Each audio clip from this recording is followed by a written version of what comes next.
ਦੋਸਤੋ ਇਹ ਸਾਡਾ ਫਲਾਈਟ ਦਾ ਵਿਊ ਬਾਹਰ ਦਾ ਹੈ। ਦੇਖੋ ਲਿਫਟ, ਇਹ ਸਾਡਾ ਆਪਣਾ ਘਰ, ਇਹ ਪੜੋਸੀਆਂ ਦਾ, ਇਹਨਾਂ ਦੇ ਬੈਲ ਲੱਗੀ ਹੋਈ ਹੈ। ਇਹ ਆਪਣੇ ਮੇਨ ਗੇਟ ਤੇ ਕੈਮਰਾ ਲੱਗਿਆ ਹੋਇਆ। ਬੈਲ, ਇਹ ਬਟਨ ਦੱਬਾਂਗੇ ਤਾਂ ਅੰਦਰ ਬੈਲ ਵੱਜੂਗੀ।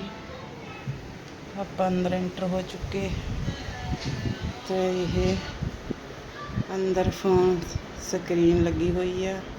ਜਦੋਂ ਬਾਹਰੋਂ ਬੈਲ ਵਜਾਵਾਂਗੇ ਉਹ ਆਪਾਂ ਤੇ ਸਕਰੀਨ 'ਚ ਆਪਣੀ ਫੋਟੋ ਆਊਗੀ। ਆਹ ਫੋਨ ਤੋਂ ਆਪਾਂ ਚੱਕ ਕੇ ਪੁੱਛ ਸਕਦੇ ਆਂਗੇ ਵੀ ਭਾਈ ਬਾਹਰ ਕੌਣ ਆਇਆ।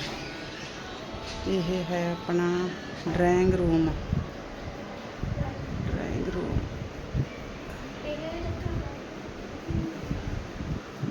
ये बालकनियाँ है दोस्तों, बाहर का व्यू।